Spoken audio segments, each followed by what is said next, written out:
Esta es la historia de Adela, una joven adulta y hermosa, cuya vida cambió por completo durante un día escolar que parecía normal. Lo que ocurrió entonces quedó guardado entre informes silenciosos y recuerdos incompletos durante años. Hoy escucharás los hechos reunidos por primera vez. Observa con atención.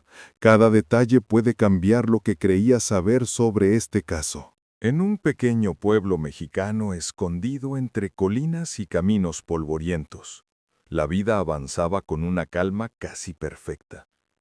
Cada día empezaba igual, y en esa repetición había una especie de seguridad que los habitantes consideraban parte de su suerte. Las personas se saludaban, aunque no supieran realmente el nombre del otro.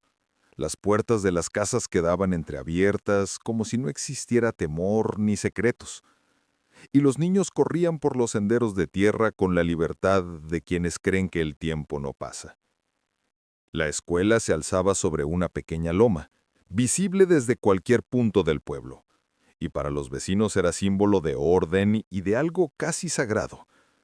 Durante generaciones, los padres habían llevado allí a sus hijos, sin hacer preguntas, porque si alguna vez ocurría algo extraño, el pueblo lo cubría con silencio.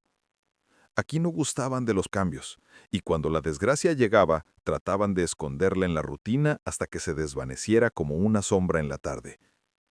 A este lugar rara vez llegaban desconocidos, y cuando lo hacían, sentían la mirada de todos sobre ellos. En un pueblo así, cada quien sabe quién es quién, qué hace, con quién discute, a quién le fue bien y quién olvidó cerrar la ventana antes de la lluvia. Pero aún así, hay cosas que incluso aquí solo se dicen en susurros, porque el silencio protege tanto la tranquilidad como aquello que nadie se atreve a pronunciar. Santa Almara es uno de esos lugares donde durante el día se oye el viento mover el letrero de la tienda, y por la noche se oye encenderse la luz en las casas donde los padres preocupados intentan dormir. Todo parece tan simple, tan seguro, tan estable, que incluso alguien atento podría no notar cómo el pueblo esconde pequeñas irregularidades, que al principio parecen insignificantes, pero que un día forman un patrón helado. Los habitantes estaban convencidos de que en su pueblo nunca ocurría nada fuera de lo común. Los días se repetían entre celebraciones pequeñas, días de mercado y lluvias cortas, hasta que una mañana la rutina se rompió. Y cuando se rompe en un lugar así, ya nada suena igual. La desaparición de una niña fue el instante en que la vida tranquila se abrió como una grieta. Esa mañana empezó como cualquier otra. Las tiendas abrieron, los niños caminaron a la escuela, el olor a tortillas recién hechas llenó el aire. Pero entre los sonidos habituales había algo diferente, como una respiración contenida, como si el mismo pueblo supiera que algo estaba por ocurrir. Adela salió de su casa con un vestido claro y una mochila con un pequeño adorno de hilo. Caminó por el mismo camino de siempre, bajo las ramas del viejo almendro. Los vecinos la vieron pasar y la saludaron como todos los días, sin saber que ese saludo sería el último. El pueblo continuó con su ritmo, pero algo había cambiado, aunque nadie pudiera decir qué. Mientras los adultos hablaban de sus asuntos cotidianos, una sombra invisible comenzó a formarse alrededor de la escuela, una sombra de movimiento lento pero firme. Santa Almara, el pueblo donde todos se conocen, estaba por enfrentarse a lo que jamás imaginó, el día en que una niña no regresó a casa, porque los secretos prefieren siempre los lugares más tranquilos. Adela salía de casa a la misma hora. Se ataba el cabello con una cinta sencilla, ajustaba las correas de la mochila, saludaba a su madre y partía. Sus pasos eran cortos y firmes, como los de quien no acostumbra llegar tarde. En el trayecto, rozaba con la palma la pared fría en la esquina de la tienda, como si confirmara cada día que la piedra seguía allí y que el mundo mantenía su orden.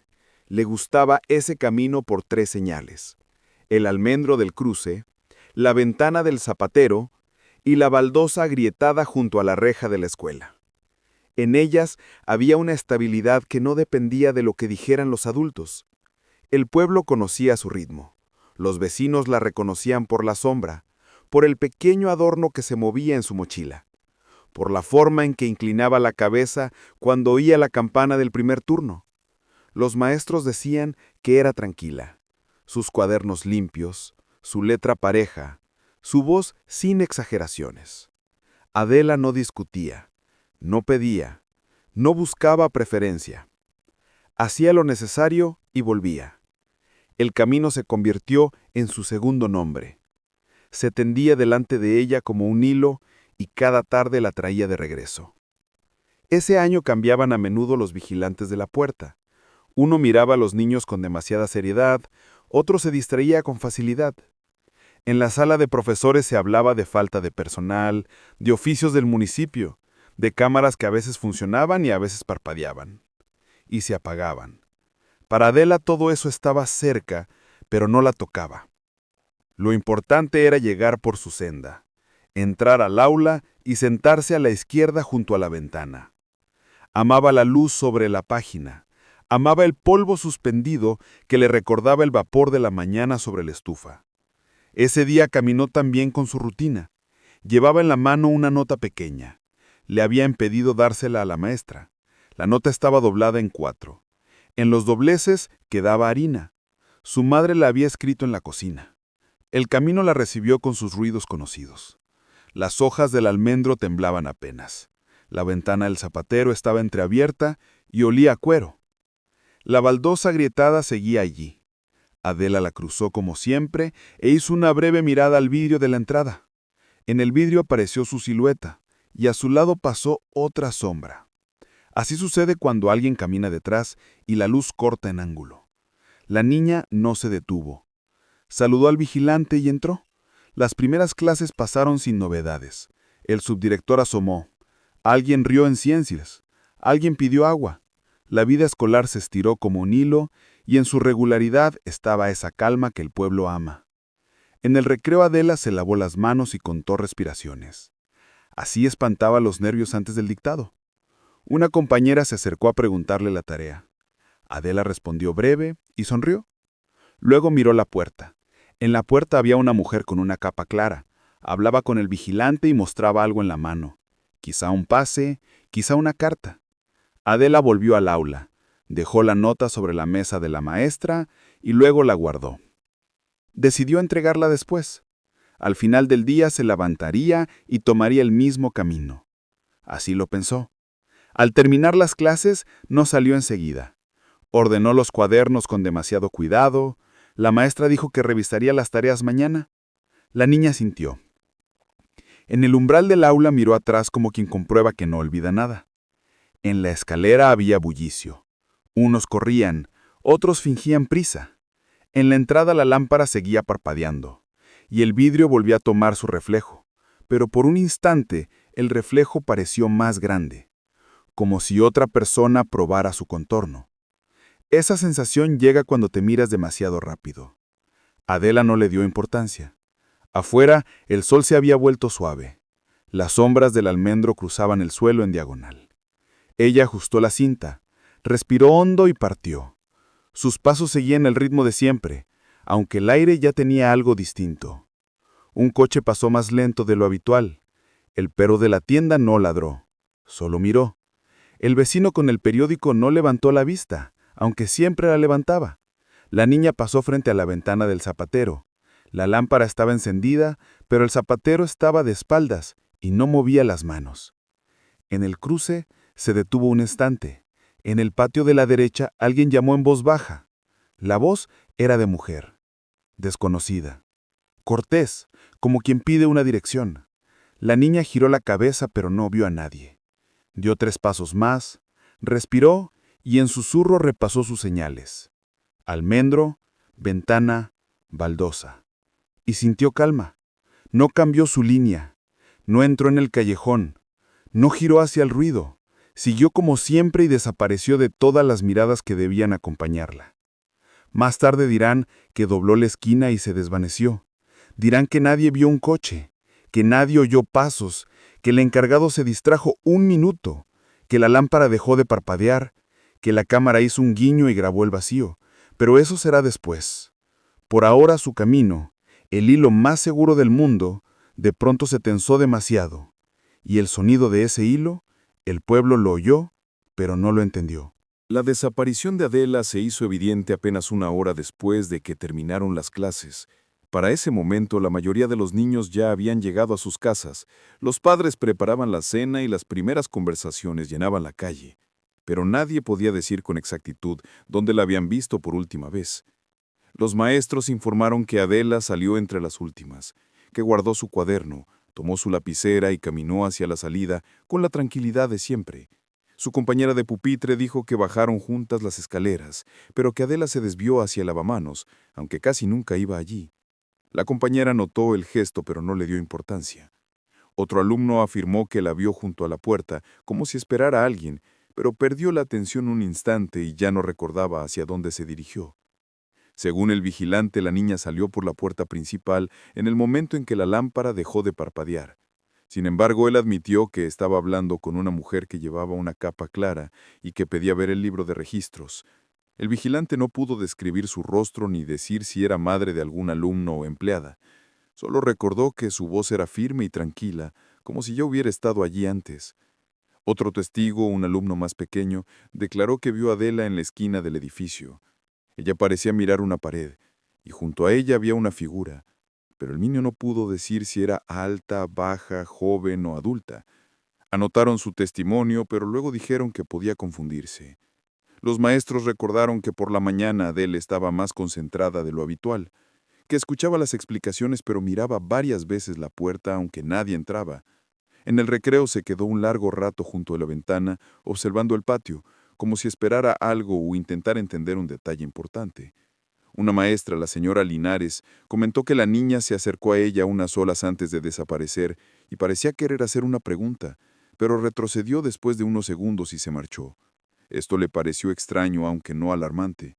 Al finalizar la última clase, la alumna encargada de la lista confirmó que Adela no estaba entre los que quedaron en el aula, pero sí había salido junto con los demás. En la administración revisaron la cámara de la entrada. La cámara funcionó hasta 5 minutos antes del fin de las clases. Luego la grabación se cortó en unos segundos donde solo aparecía el camino vacío. Los empleados dijeron que ese día hubo fallas eléctricas intermitentes, pero no pudieron explicar por qué solo esta cámara falló. Los padres comentaron que una camioneta negra estuvo demasiado tiempo cerca de la escuela. El conductor no bajó y no mostraron su rostro. Algunos vecinos dijeron haber visto a un hombre cerca de la reja, como si esperara a alguien, pero cuando se compararon las descripciones, ninguna coincidía. Uno hablaba de una camisa azul, otro de una chaqueta oscura, otro decía que era un hombre mayor, otro aseguraba que era joven. La policía intentó encontrar un patrón sin éxito. La directora confirmó que a veces llegan personas externas a pedir horarios, documentos o buscar familiares, por lo que no era extraño que la mujer hablara con el vigilante. Sin embargo, nadie logró identificarla. El pueblo reunió datos con desesperación, pero los datos no formaban un mapa, solo piezas aisladas. El último momento seguro era uno solo. Adela salió de la escuela, dio 3 pasos hacia la salida, y después su camino desapareció de los testimonios, de las miradas y de cualquier explicación que pudiera devolverla a casa.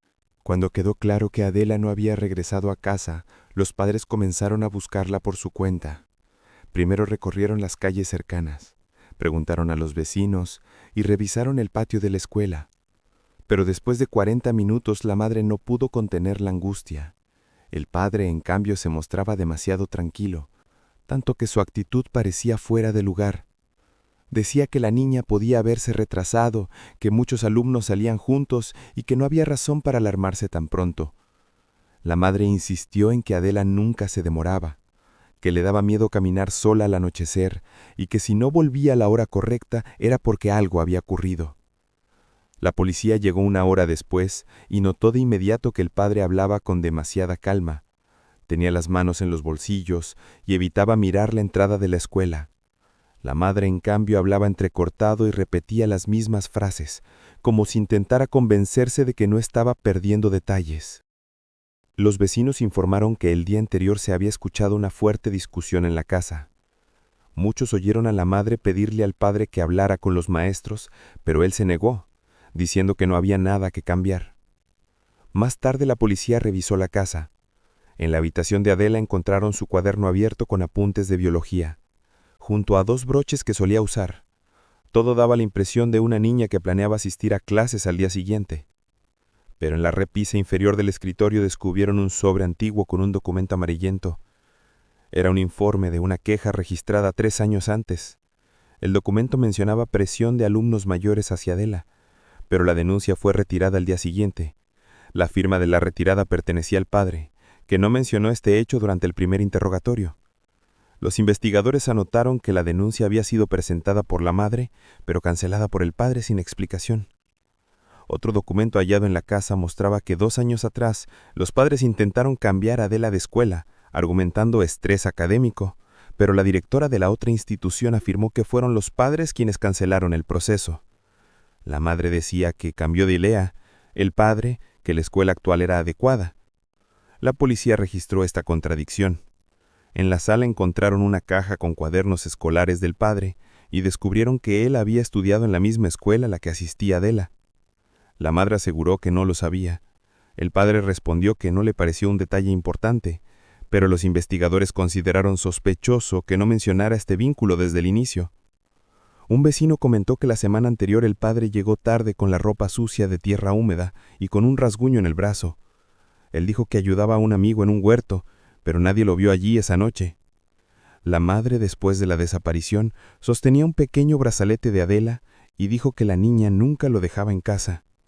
Pero el brazalete estaba sobre la mesa. La madre insistió en que la vio salir con él por la mañana. Los policías registraron esta anomalía. Al anochecer, otro familiar mencionó que en la zona existían historias antiguas sobre desapariciones cerca de la escuela. Incluso afirmó que hace décadas otra niña desapareció en circunstancias similares. El caso fue archivado sin pruebas claras y que el padre de Adela había trabajado temporalmente como asistente del vigilante en aquella época. La madre quedó impactada. Ella dijo no saber nada de esto. El padre abandonó la cocina cuando escuchó esas palabras y tardó en volver. Al regresar dijo que eran rumores y que no debían escuchar chismes. Pero la policía tomó nota. Con el paso de las horas quedó claro que la familia tenía más secretos de los que estaban dispuestos a admitir. La madre reveló que durante varios meses encontraba pequeños papeles en la puerta, donde alguien había escrito que debían mantener a la niña más vigilada. Ella no entendía de dónde venían. El padre afirmaba que era una broma de niños del barrio, pero la madre creía que alguien observaba la casa. La policía encontró huellas de zapatos pequeños cerca de la salida trasera. No coincidían con los zapatos de la familia ni con los de los vecinos. La suela mostraba un patrón poco común, y esas zapatillas no se vendían en el pueblo. Las huellas seguían un sendero detrás de las casas y desaparecían después de unos metros. La investigación reveló que en esa familia existían conflictos ocultos, documentos alterados, decisiones contradictorias y un miedo silencioso. Los 3 vivían con una sombra que caminaba alrededor mucho antes de la desaparición. Una sombra que no eligió a la niña al azar, sino que encontró un punto débil en la historia de esa casa. Cuando la investigación llegó a la dirección de la escuela, los agentes comenzaron a revisar documentos que casi nunca se tocan. Listas de asistencia, reportes de mantenimiento, registros de personal de los últimos 20 años. Y en las primeras horas aparecieron irregularidades que parecían más huellas ocultas que simples errores. La directora afirmó que el centro seguía los mismos protocolos desde siempre, sin incidentes graves, pero al solicitar los archivos antiguos descubrieron que faltaban varias carpetas aunque figuraban en el inventario. Entre ellas, había un expediente de finales de los 90, con una nota sobre un caso disciplinario relacionado con una alumna pequeña. En el libro general, apareció un registro breve indicando que la niña no asistió un día, volvió al siguiente y se cerró el caso. Pero el archivo había desaparecido. Cuando los investigadores preguntaron por qué, la directora respondió que el archivo cambió de lugar y algunos documentos se perdieron.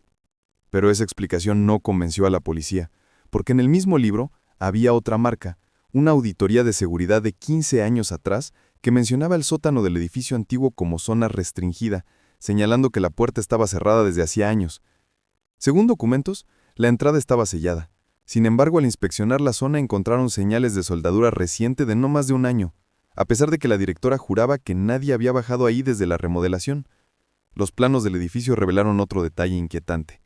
El sótano tenía 2 pasillos, uno principal y otro lateral, pero el pasillo lateral no aparecía en documentos posteriores al año 2000, como si lo hubieran eliminado intencionalmente. Trabajadores de mantenimiento comentaron que durante revisiones escuchaban un eco extraño bajo el edificio antiguo, como si hubiera un espacio vacío no registrado en planos. La secretaria declaró que meses atrás encontró una carpeta sin etiqueta que no recordaba haber visto. Dentro había fotografías de una promoción escolar de hace 40 años. En una de las imágenes, aparecía una niña cuyo rostro tenía círculos oscuros dibujados con algún lápiz grueso. Ella aseguró que dejó la carpeta en el archivo, pero 2 días después había desaparecido. En la caseta de vigilancia encontraron el libro de visitas de los últimos 3 meses. El mismo nombre de una mujer aparecía varias veces. Supuestamente venía a pedir información para inscribir a un hermano menor. Pero las cámaras no registraban su entrada en ninguna de esas fechas. El vigilante dijo que ella sí estuvo ahí y que presentó un documento, pero las grabaciones no mostraron nada. Lo más inquietante ocurrió al revisar el expediente del primer caso de desaparición. No estaba catalogado como tal, sino como error administrativo. La versión oficial decía que la niña no asistió un día y la familia no avisó, pero la madre aseguró que llevó a su hija hasta la entrada y que la niña cruzó el patio. Aún así, no había firma, registro o imagen que lo confirmara. La niña apareció 2 días después en otro barrio. No podía explicar dónde estuvo, solo decía que escuchaba pasos detrás de ella y una puerta que se cerraba lejos. La revisión de esa época no encontró pruebas y la familia se mudó. El expediente desapareció del archivo igual que otros. En la investigación actual, surgió un detalle clave. En las listas de personal de hace 15 años figuraba un ayudante del vigilante con el mismo apellido que el padre de Adela. Su puesto duró pocos meses.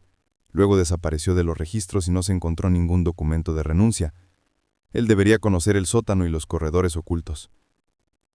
Al revisar el edificio antiguo, encontraron bajo capas de pintura restos de frases borradas, advertencias como cuidado, pasillo, no entrar, y una fecha que coincidía con el año del primer caso.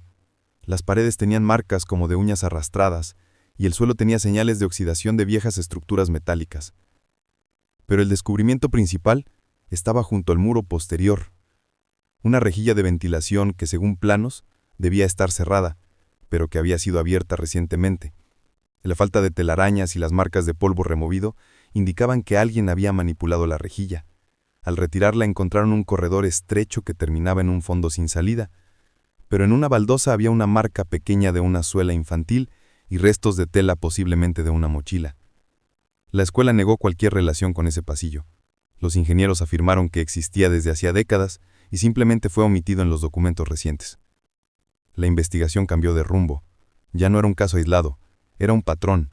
Niños perdidos por horas o días, documentos borrados, pasillos sellados, archivos desaparecidos y un edificio que contenía huecos físicos y administrativos de años. La conclusión era inevitable. La escuela no era solo un lugar de estudio, era un lugar donde el pasado dejaba marcas y donde cada nuevo caso encajaba en un entramado que llevaba demasiado tiempo oculto. Los hombres caminaban ahí desde mucho antes de la desaparición de Adela y seguían un camino que nadie quería ver como realidad. Cuando los investigadores accedieron finalmente a las cámaras del perímetro escolar, esperaban ver fallas comunes, pérdida de calidad o saltos temporales, pero lo que apareció en pantalla dejó a todos en silencio. La primera cámara registraba la salida de los alumnos. Según el registro, Adela debía aparecer entre las 16:05 y las 16:07. Y efectivamente su vestido cruzó el cuadro. La niña caminó con su paso habitual, ajustó la cinta del cabello y siguió hacia la esquina del edificio. La cámara captó su silueta y luego la imagen cambió de manera inexplicable. No se cortó, sino que pareció volverse más densa, como si el aire pesara.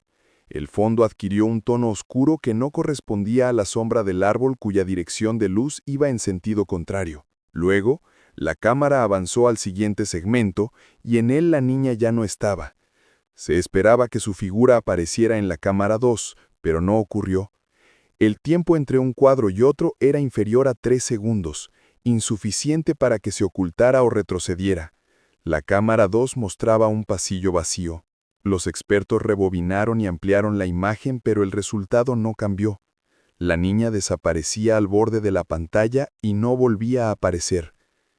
La cámara 3 enfocaba la salida lateral, y en ese instante se observó algo aún más desconcertante. En el vidrio de una ventana apareció un reflejo de una niña, pero la posición del vidrio hacía imposible que alguien estuviera allí. El reflejo parecía generarse sin presencia física. Nadie pudo reproducir ese fenómeno. La cámara 4 registró un destello repentino, pese a que según los reportes ninguna luz falló ese día. Los registros eléctricos confirmaban funcionamiento normal. Sin embargo, la cámara captó un parpadeo brillante y luego una caída en la luz, como si algo hubiera pasado muy cerca del lente, aunque el lente estaba a más de 2 metros de altura. Los investigadores revisaron grabaciones anteriores. En 90 días, la cámara había registrado variaciones mínimas de luz, siempre en la misma franja horaria, coincidiendo con la salida de los alumnos. No lo suficientemente fuertes para llamar la atención, pero constantes y repetidas. Las sombras en el suelo debían coincidir con las de árboles y rejas. Sin embargo, junto al muro donde Adela debía aparecer, había una sombra extra, alargada e inmóvil, que no correspondía a nadie ni a ningún objeto visible. Otro hallazgo surgió al sincronizar los tiempos. 2 cámaras perdieron su sello de tiempo exactamente en el segundo en que la niña cruzó la esquina. Los servidores no mostraron fallas y funcionaron con normalidad. Se revisaron cámaras de casas vecinas. Una de ellas cubría parcialmente la calle por donde Adela debía caminar, pero aparecía vacía, aunque había grabado correctamente el paso de otras personas. La policía revisó también señales de dispositivos cercanos. Se esperaba encontrar teléfonos o equipos apagados, pero hallaron algo distinto. Un dispositivo sin identificación, que emitió señal durante 3 minutos y desapareció. La frecuencia no coincidía con ninguna empresa de seguridad. Expertos crearon un modelo digital del recorrido de Adela, tomando en cuenta su ritmo y longitud de paso. El modelo indicaba que debía aparecer en alguna de las cámaras, pero no apareció, como si hubiera abandonado el espacio físico. Una semana después, al revisar nuevamente la cámara de la entrada en velocidad mínima, encontraron un detalle inquietante. El reflejo del vidrio mostraba un rostro que no era el de Adela. Tenía rasgos más alargados y ojos más oscuros. El sistema confirmó que el reflejo no coincidía con ningún alumno ni adulto en el área. Finalmente, el sensor de vibración de una de las cámaras registró un pulso de presión justo en el instante de la desaparición. Demasiado fuerte para un niño y demasiado débil para un golpe. Un pulso surgido aparentemente en el vacío. Todos estos elementos formaron una imagen que ningún investigador esperaba. Adela salió de la escuela y entró en una zona donde debería haber sido visible desde 3 ángulos distintos, pero ningún ángulo la captó. El punto exacto entre 2 cámaras se convirtió en un espacio donde la lógica se rompió. Y desde ese instante, el caso dejó de parecer un secuestro y empezó a comportarse como algo que el pueblo no sabía cómo nombrar. Algo que no debía estar allí, pero estaba. La segunda noche de búsqueda terminó. En las casas comenzaban a encenderse lámparas y las tiendas cerraban, mientras la familia de Adela permanecía inmóvil bajo un silencio que crecía con cada minuto. La madre estaba sentada junto al teléfono aunque le habían dicho que no debía esperar ninguna llamada, que las líneas estaban vigiladas y que si aparecía información, la policía la contactaría. Aún así ella miraba el aparato como si presintiera que tenía que sonar. Cuando el reloj marcó las 2:41, el teléfono vibró ligeramente. No fue un timbre, sino un movimiento imposible porque aquel modelo no tenía esa función. El auricular se desplazó 1 centímetro como si algo interno despertara. El padre estaba en la otra habitación y escuchó un ruido semejante a un toque leve. Salió y vio a su esposa fijando la mirada en el aparato sin parpadear. Entonces, el timbre sonó.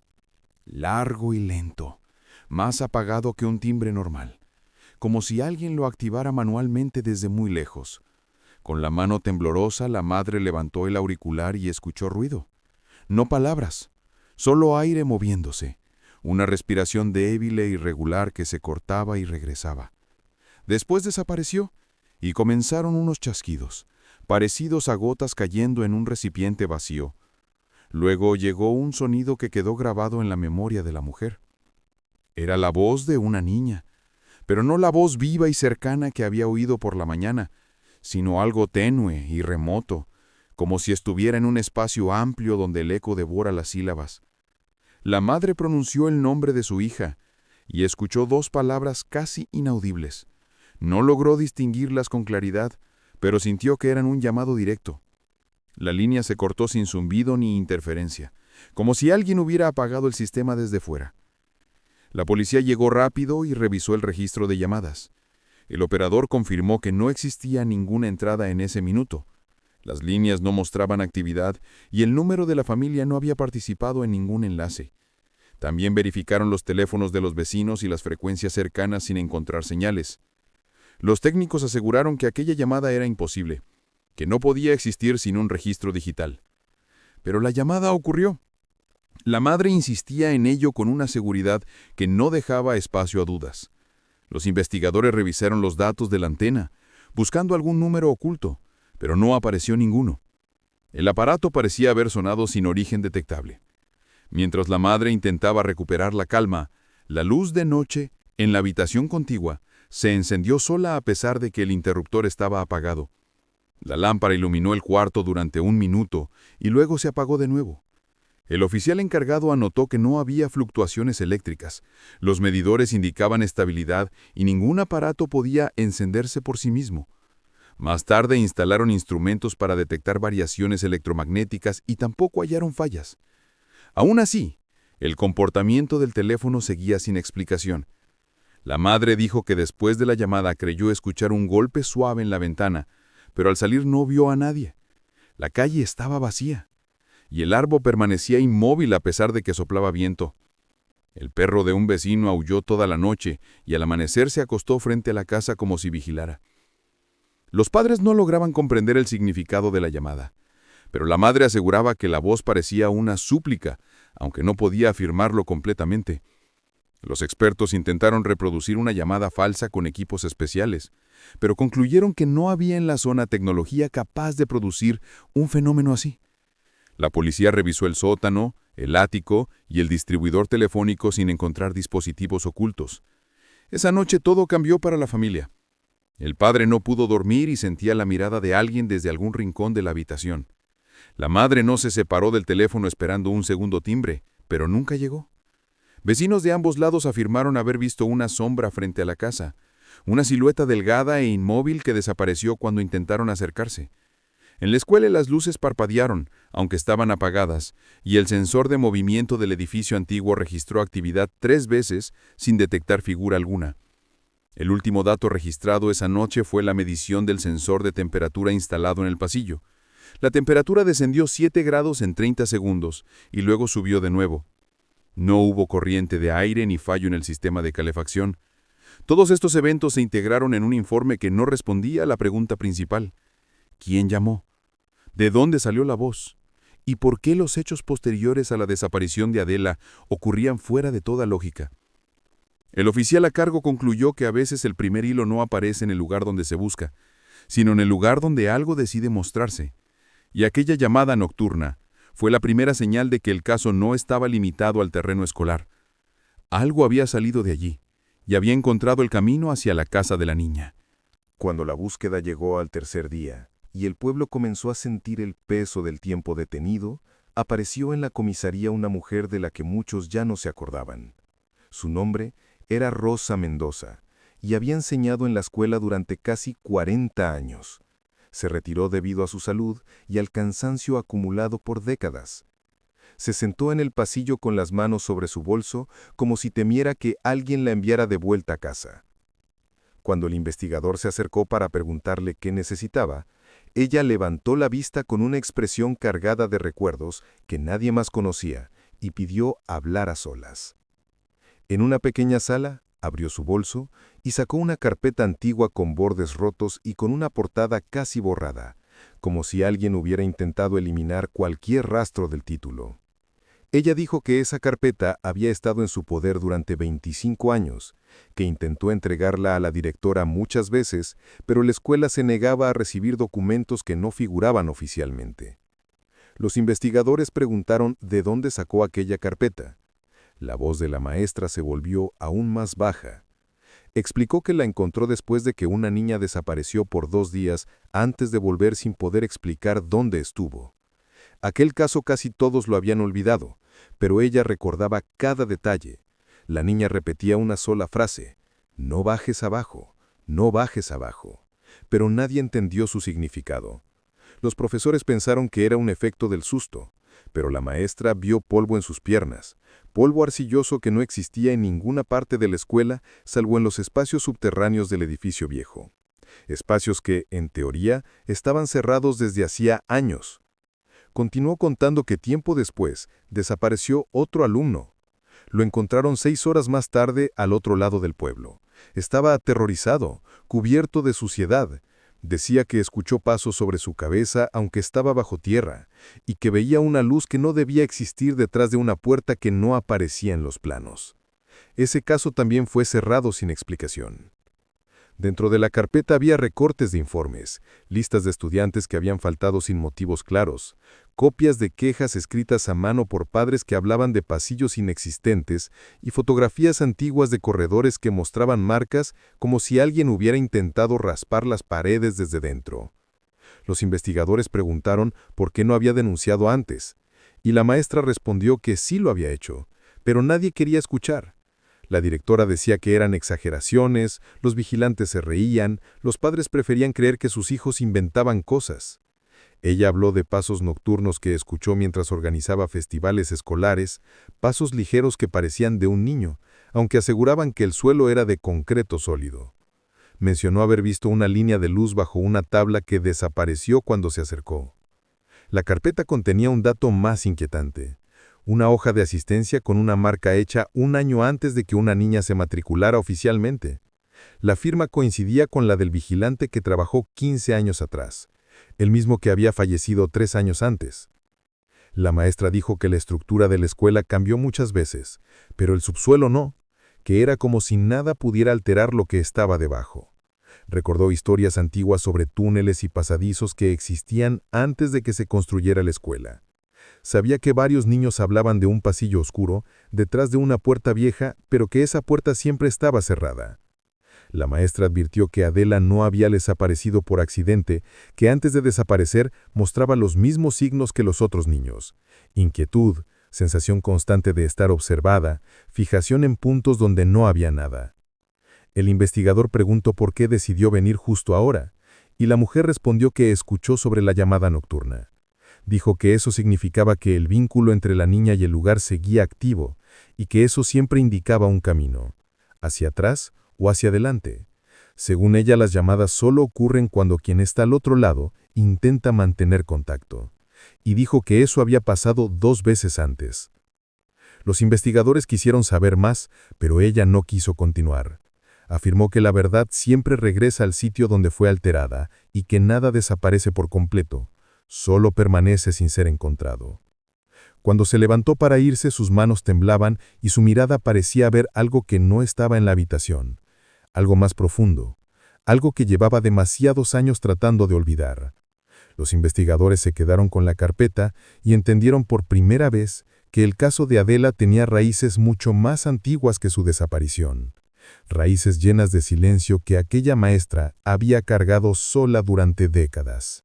Cuando los investigadores recibieron la carpeta de la maestra y compararon sus datos con los planos técnicos de la escuela, la decisión de bajar al sótano se volvió inevitable. Aunque todos eran conscientes de que nadie había entrado oficialmente allí en décadas, la entrada estaba sellada. Los expertos confirmaron que la soldadura no correspondía al año registrado, sino a un trabajo reciente, lo que aumentó las sospechas. Por la mañana, el equipo llegó al edificio antiguo. El lugar parecía tranquilo, pero sus paredes parecían absorber cada paso. El aire estaba inmóvil, y la sombra del tejado caía en una línea recta que hacía pensar que la escuela observaba. La llave del acceso alterno estaba en la oficina de la directora, pero la puerta del sótano no se movía, aunque le quitaron el candado. Hubo que empujarla con fuerza, como si algo la presionara desde el interior. Al abrirse, un aire frío salió de golpe, con un olor particular mezcla de tierra húmeda, polvo acumulado y un toque metálico difícil de identificar. Los focos iluminaron una escalera de cemento cubierta por un fino manto de polvo donde se veían marcas que podían ser huellas antiguas. La escalera conducía a un pasillo que no coincidía con los planos recientes. El pasillo era más largo y más ancho, y sus paredes más viejas. Muchas zonas mostraban restos de señales borradas con manos apresuradas. Advertencias, números y fechas demasiado antiguas. El pasillo avanzaba varios metros hasta una puerta de madera reforzada con metal. Cuando la tocaron, notaron que estaba fría. Aunque el sótano tenía una temperatura estable, la puerta se abrió con dificultad y dentro había una habitación pequeña, con marcas de estantes viejos y oxidación en el suelo. Pero lo más extraño estaba en la esquina, una muñeca de tela cubierta de polvo, no tan antigua como el sótano pero tampoco reciente. Junto a ella una tira de tela, posiblemente perteneciente a una mochila infantil, lo que coincidía con otros fragmentos hallados anteriormente. En el suelo, bajo una capa de polvo, había una línea casi invisible que seguía paralela a la pared hasta desaparecer bajo una losa. Los expertos determinaron que la losa había sido movida en tiempos recientes. El investigador la levantó, y debajo encontraron una apertura hacia un nivel inferior, suficientemente grande para que un adulto pudiera bajar con esfuerzo, pero perfecta para un niño. El aire allí era seco, con olor a tierra que no se había movido en décadas. Al apuntar con la luz, vieron que no era un corredor moderno, sino un pasadizo irregular hecho de piedra antigua, más antiguo que cualquier estructura del edificio. No había cables ni tuberías, pero sí huellas ligeras, muy suaves, que pertenecían sin duda a pies pequeños. El pasadizo se extendía hacia el lado opuesto del edificio y en la pared había una marca hecha con tiza blanca, irregular, como si un niño hubiera intentado señalar su camino. Había otra marca más adelante, y el patrón sugería que alguien intentó no perderse. El pasadizo se estrechó, pero luego se abrió en un pequeño espacio donde encontraron algo que silenció al equipo. Un accesorio de encaje, perteneciente a una goma para el cabello. La madre de Adela lo identificó más tarde como parte de un juego comprado una semana antes. El objeto estaba limpio, sin polvo, y parecía reciente. Al iluminar el extremo del pasadizo, notaron un brillo extraño. No era vidrio ni metal. Parecía humedad, pero la pared estaba completamente seca. El brillo persistía, como si proviniera desde un punto detrás de la piedra. El pasadizo descendía aún más, pero decidieron esperar y no avanzar sin equipo adicional. Al volver a la habitación, uno de los investigadores vio un fragmento de papel en el suelo, tan pequeño que podría haberse perdido entre el polvo. Era parte de una hoja escolar, con una línea de escritura infantil. La palabra estaba incompleta pero claramente dirigida a alguien. En ese momento, el investigador entendió que el sótano nunca estuvo vacío. Después del primer descenso al pasadizo subterráneo, los investigadores decidieron instalar equipos capaces de registrar cualquier vibración o sonido que pudiera explicar las señales de presencia encontradas bajo la escuela. Ese mismo día, llegaron especialistas en acústica y técnicos forenses. Colocaron sensores sensibles en 5 puntos, uno en la entrada del sótano, otro cerca de la puerta antigua, otro dentro de la primera sala, otro en el borde del pasadizo estrecho, y el último en la zona más profunda donde solo podían entrar los miembros más delgados del equipo. Los sensores debían captar ondas mínimas de sonido, variaciones de aire y vibraciones del suelo. Además, instalaron una cámara con iluminación infrarroja en el punto donde se encontraron las huellas pequeñas. La imagen no era perfecta, pero suficiente para registrar movimiento. El sistema se activó a las 7 de la tarde. La escuela estaba cerrada y el edificio vacío. Las primeras horas mostraron absoluto silencio, excepto por gotas aisladas dentro de las paredes. Pero a las 22:21, el sensor número 3 registró un sonido irregular, similar a algo que se movía contra la piedra, un roce continuo como si una mano o un fragmento de tela se desplazara por la superficie. Los expertos reprodujeron la señal y no pudieron identificar su origen. No era animal, ni metal, Ni una persona. El sonido se repitió cada 40 segundos con la misma duración, como un movimiento rutinario. A las 22:32, el sensor número 5 captó otro sonido, un pequeño impacto contra el suelo. No fuerte, más parecido al paso de un niño. El impacto ocurrió 2 veces, y después del segundo se registró una ligera corriente de aire como si algo o alguien hubiera pasado por delante del sensor. La cámara mostró solo una sombra breve que desapareció sin dejar forma reconocible. El equipo estaba en la superficie, y todas las entradas estaban controladas. No había nadie dentro. El investigador ordenó revisar el sistema. Todo funcionaba bien, sin fallas eléctricas, sin cables sueltos, sin interferencias. Sin embargo, los sonidos continuaron. A las 23:07, el sensor 2 captó algo parecido a una inhalación pequeña, demasiado suave para ser humana, pero demasiado regular para ser casual. La vibración metálica de la bisagra de la puerta antigua acompañó el sonido.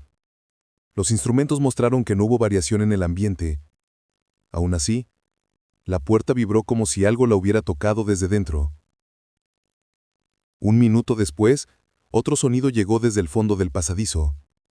Se parecía a pasos, pero eran demasiado leves para un adulto y demasiado constantes para un animal. El experto se inclinó hacia la puerta y vio que el polvo en el suelo se movió ligeramente, como si un soplo saliera desde abajo, aunque no había corrientes. El investigador iluminó el túnel y oyó un roce en la pared, un movimiento que avanzaba por la piedra como si dedos pequeños se deslizaran a lo largo de ella. El sonido avanzó en ondas, de esquina a esquina. A las 23:20 el sensor 5 volvió a registrar pasos, esta vez 2, separados por un intervalo pequeño que indicaba una marcha infantil. Momentos después la cámara captó un destello, una forma proyectada frente al lente que desapareció de inmediato. Al ver el fotograma cuadro por cuadro, los expertos detectaron un contorno similar al de un niño pero con proporciones anómalas. La temperatura del pasadizo bajó 4 grados centígrados en 6 segundos y luego volvió a la normalidad. A las 23:47, el sonido cambió. Ya no eran pasos, sino pequeños golpes, 3 en total, cada uno más tenue que el anterior, como si la fuente se alejara o bajara a otro nivel. El sensor también registró una vibración que coincidía con el ritmo cardíaco de un menor, aunque era imposible que hubiera alguien debajo del edificio. La escuela estaba cerrada. El último sonido llegó a medianoche cuando la cámara en la entrada al sótano captó un susurro.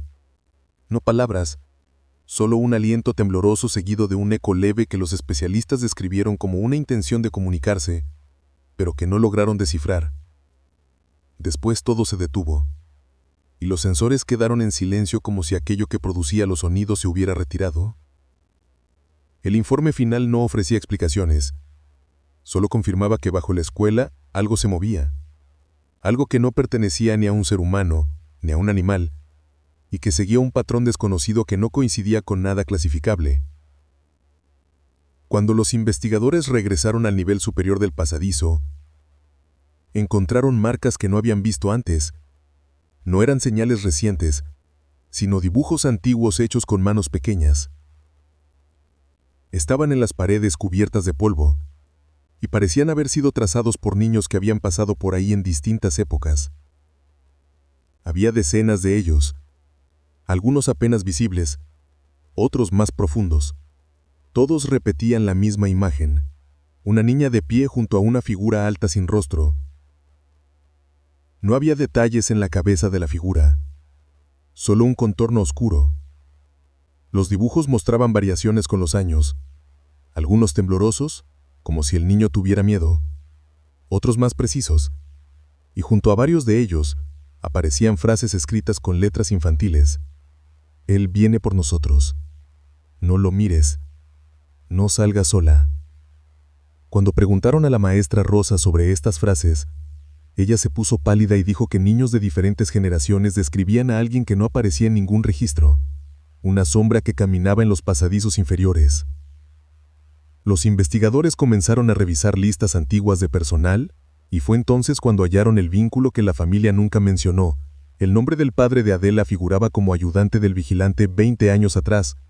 Él había trabajado en la misma zona donde se produjeron los primeros incidentes.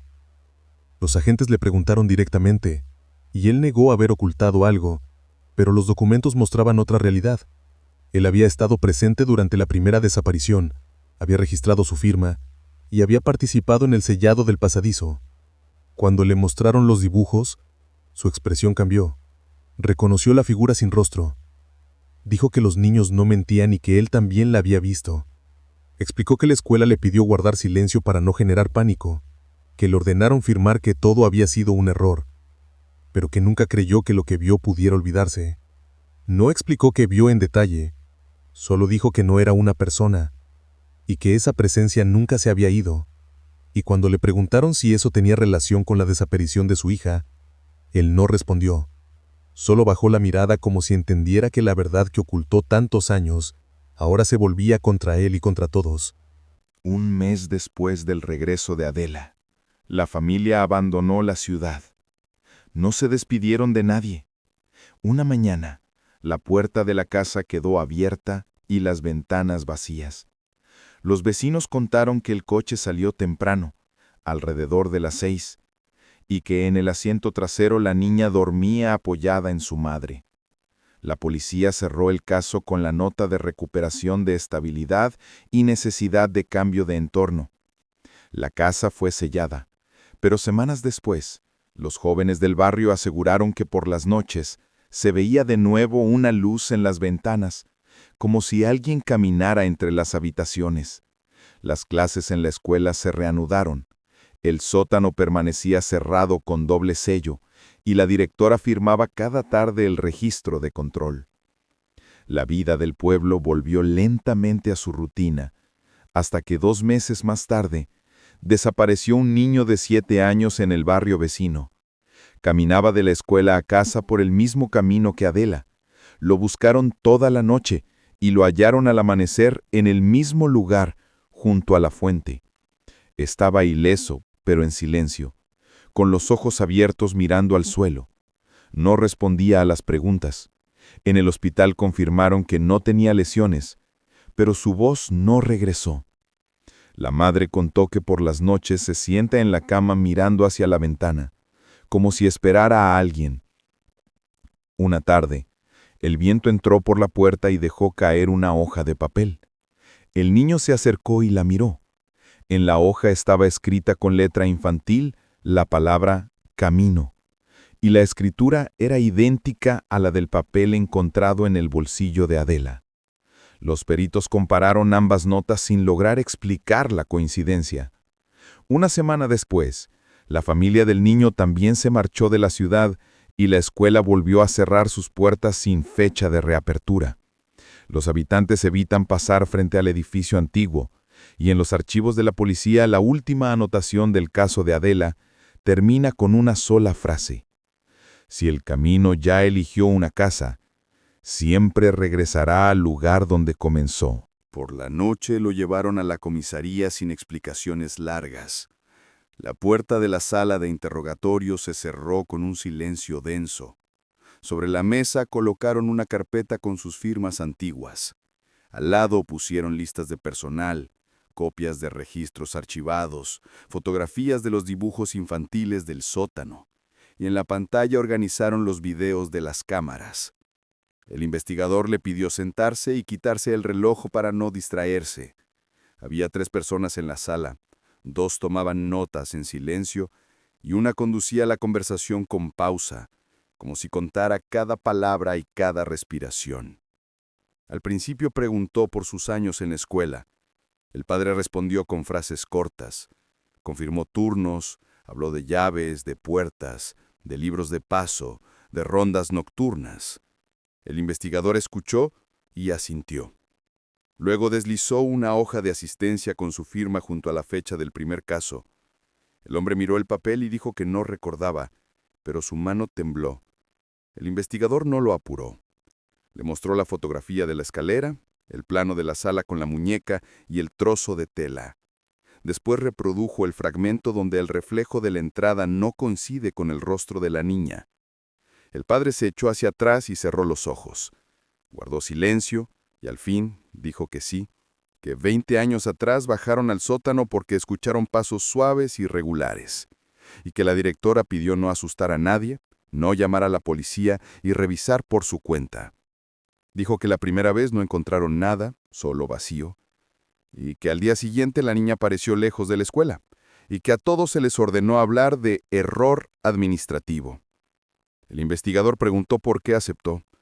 El padre dijo que entonces creyó que era lo correcto, que le temía menos a la verdad que al escándalo que podía destruir la escuela, y que el silencio parecía una protección. Luego el investigador preguntó por el segundo descenso. El padre tardó en responder. Miraba las palabras raspadas en la pared, no te des la vuelta, y dijo que bajaron semanas después porque un vigilante oyó un roce bajo el edificio viejo, como si alguien se quedara quieto y cambiara el peso de un pie al otro. Llevaron linternas y llaves. Encontraron una puerta que debía estar sellada, y sin embargo tenía un candado nuevo, como si alguien hubiera entrado. Dijo que en el fondo había olor a tierra húmeda y que una línea de luz se filtraba entre dos losas, fina como un cabello. Dijo que se acercó y oyó un sonido similar a una inhalación pequeña, no profunda, no entrecortada, demasiado constante para ser casual. El investigador preguntó si vio a alguien. Respondió que vio un contorno, pero no pudo decir quién, porque ese contorno no tenía rostro, solo forma, una sombra adherida a la piedra. Dijo que entonces les ordenaron cerrar la entrada, soldar la puerta y no hablar, y que firmó porque pensó que con eso terminaría todo. El investigador preguntó por qué nunca se lo dijo a su esposa. El padre dijo que al principio no quiso inquietarla, y después entendió que si hablaba lo convertiría en algo real, y que era más fácil pensar que todo era cansancio y no una presencia. El investigador colocó sobre la mesa los dibujos infantiles, la niña junto a la figura sin cara, frases escritas con letra torpe. Él las leyó y dijo que no eran fantasías, porque aquella noche de hace 20 años vio la misma línea de tiza y los mismos círculos donde deberían estar los ojos. Creyó que los habían hecho niños y luego comprendió que los niños solo repetían lo que ya estaba ahí abajo. El investigador preguntó si conocía el pasaje lateral. El padre asintió y dijo que lo excluyeron de los planos para que nadie lo buscara, y que la llave de la rejilla la guardaba un subdirector ya fallecido. El tono del padre seguía firme, pero su voz se hacía más baja. El investigador leyó en voz alta el registro del llamado nocturno que describió la madre y preguntó qué sintió esa noche. El padre respondió que entendió que la sombra había encontrado el camino hacia su casa y que el silencio ya no protegía. El investigador preguntó dónde estuvo en el intervalo crítico del día de la desaparición y por qué su teléfono estuvo apagado. El padre miró el vidrio detrás del cual estaban los otros dos y dijo que lo apagó por una reunión. Pero el investigador ya tenía el documento con la localización. El teléfono estaba cerca de la escuela. Entonces admitió que se acercó a la reja, que no entró, que solo quiso comprobar que todo estaba en orden. El investigador preguntó si vio a una mujer con una capa clara. El padre dijo que si la vio no recordaba el rostro. Después el investigador le mostró la imagen del reflejo y el padre pidió agua. Bebió y dijo que ese reflejo no era de su hija, que no era ella, que allí apareció algo que ya estaba en el marco cuando ella pasó. Dijo que eso no camina como una persona, no respira como una persona, y no mira como una persona porque no tiene rostro. El investigador preguntó por qué habla ahora y antes calló.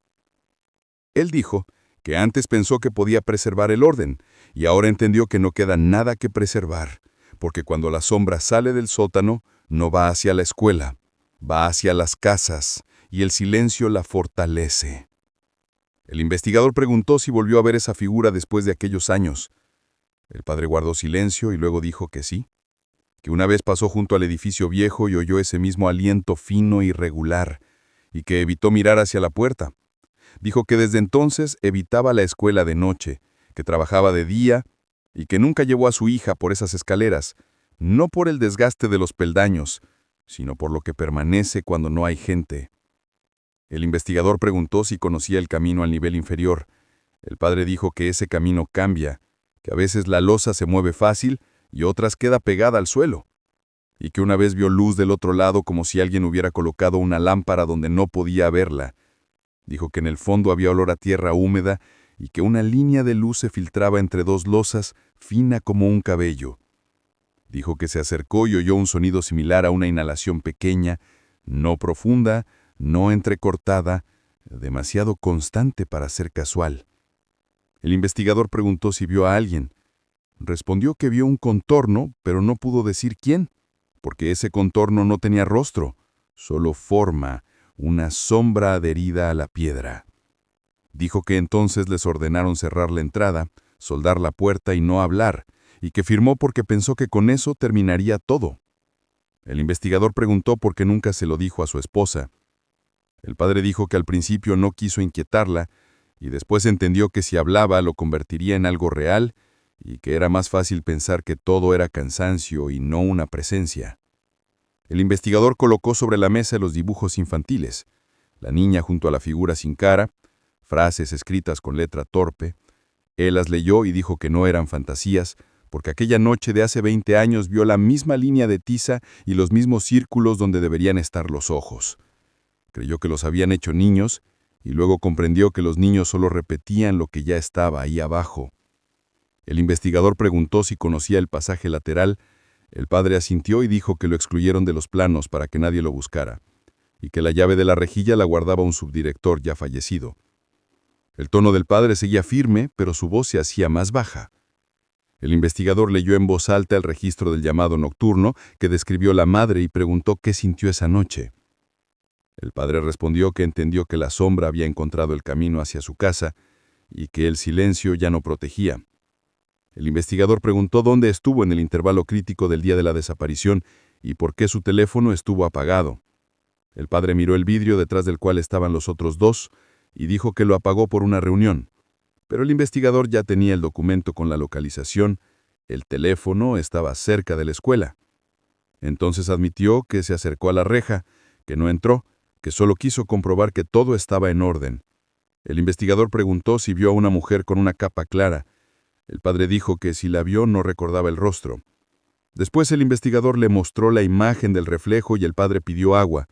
Bebió y dijo que ese reflejo no era de su hija, que no era ella, que allí apareció algo que ya estaba en el marco cuando ella pasó.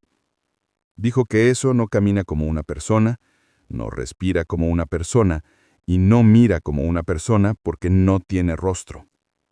El investigador preguntó por qué habla ahora y antes calló.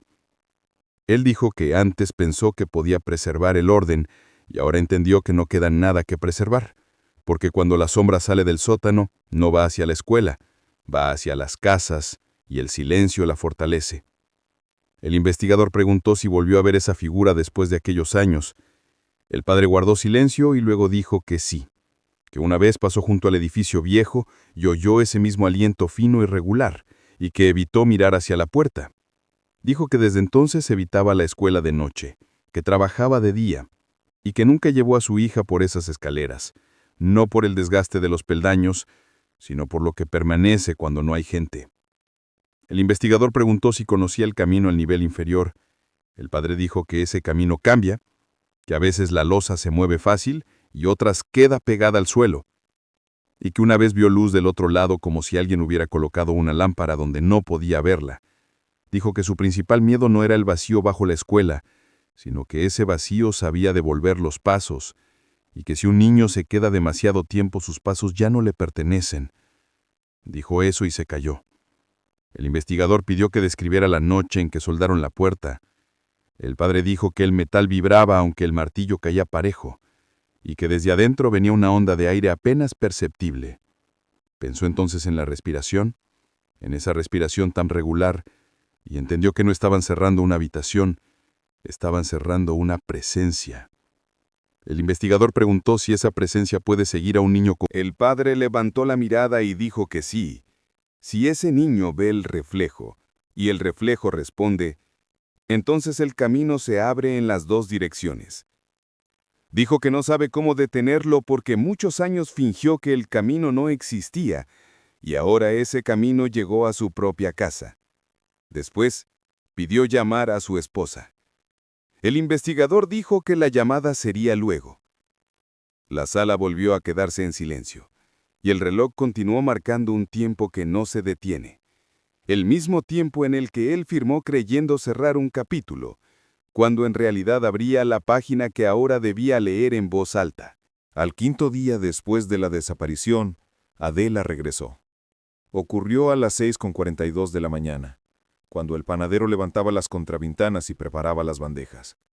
La vio junto a la fuente de la plaza, sentada en el borde de piedra, con una mano sobre el vientre como si escuchara su propia respiración. Llevaba la misma ropa con la que salió de la escuela. La cinta del cabello estaba suelta a sus pies. El rostro limpio, sin rastro de polvo de la calle, como si hubiera salido de un lugar cerrado sin viento. El panadero llamó a la policía y se quedó a su lado hablándole con calma.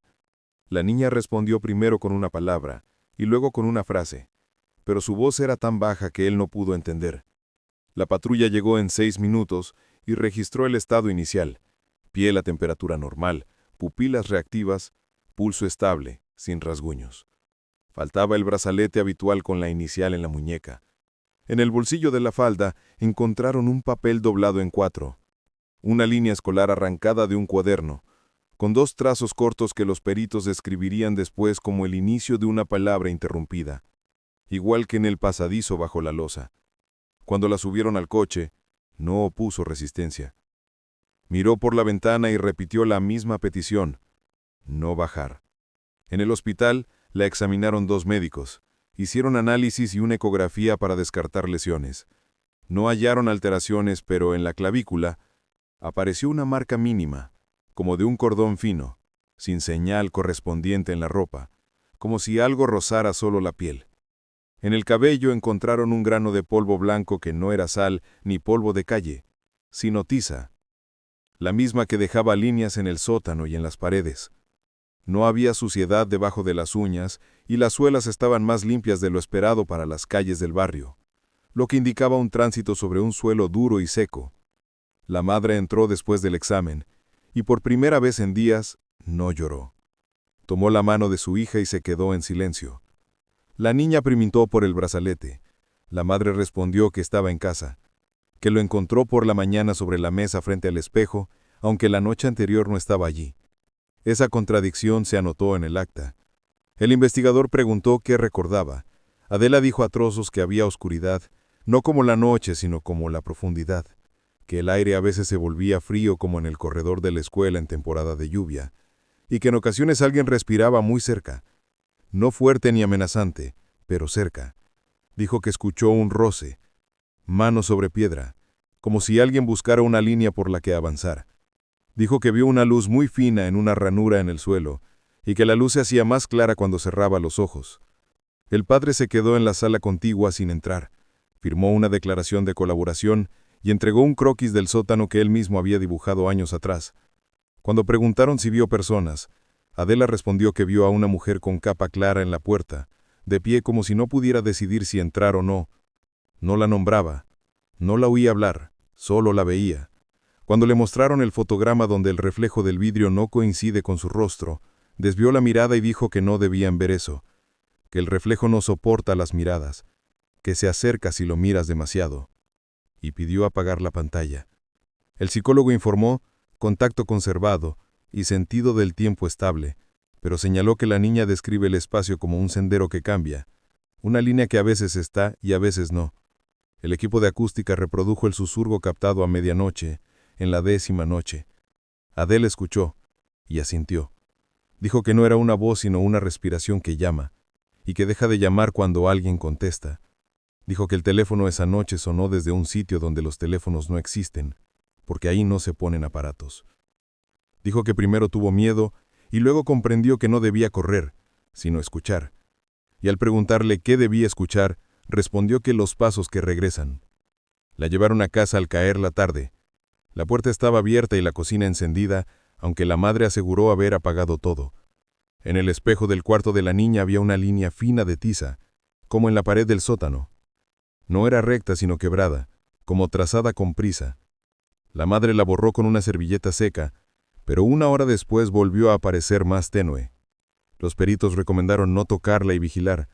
Al anochecer instalaron sensores y prepararon un sistema de registro telefónico sin conexión a la red.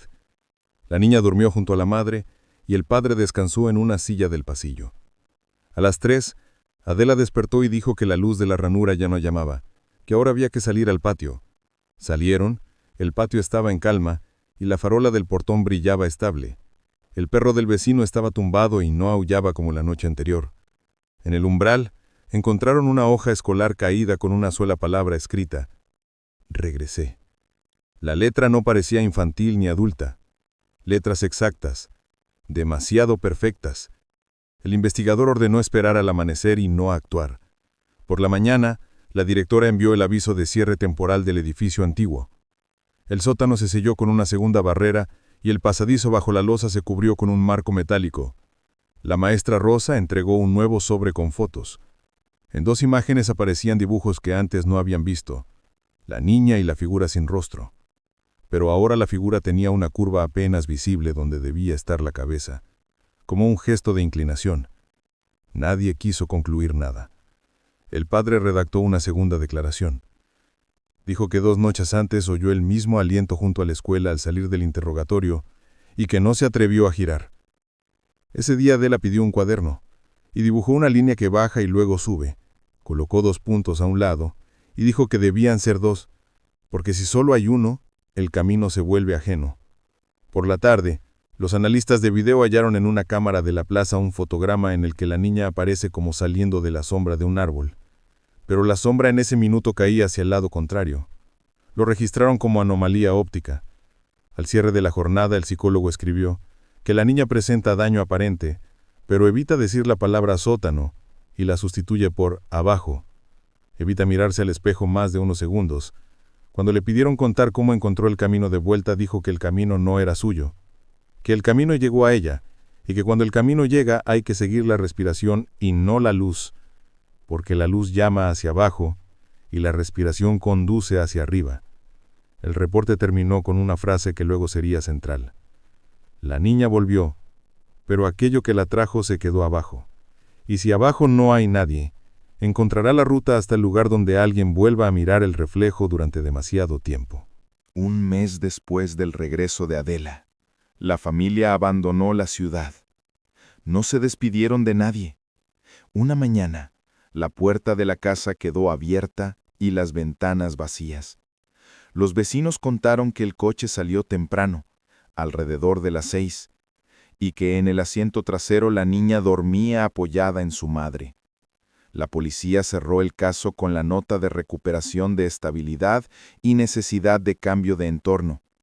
La casa fue sellada, pero semanas después, los jóvenes del barrio aseguraron que por las noches se veía de nuevo una luz en las ventanas, como si alguien caminara entre las habitaciones. Las clases en la escuela se reanudaron. El sótano permanecía cerrado con doble sello, y la directora firmaba cada tarde el registro de control. La vida del pueblo volvió lentamente a su rutina, hasta que 2 meses más tarde, desapareció un niño de 7 años en el barrio vecino. Caminaba de la escuela a casa por el mismo camino que Adela. Lo buscaron toda la noche y lo hallaron al amanecer en el mismo lugar, junto a la fuente. Estaba ileso, pero en silencio, con los ojos abiertos mirando al suelo. No respondía a las preguntas. En el hospital confirmaron que no tenía lesiones, pero su voz no regresó. La madre contó que por las noches se sienta en la cama mirando hacia la ventana, como si esperara a alguien. Una tarde, el viento entró por la puerta y dejó caer una hoja de papel. El niño se acercó y la miró. En la hoja estaba escrita con letra infantil la palabra camino, y la escritura era idéntica a la del papel encontrado en el bolsillo de Adela.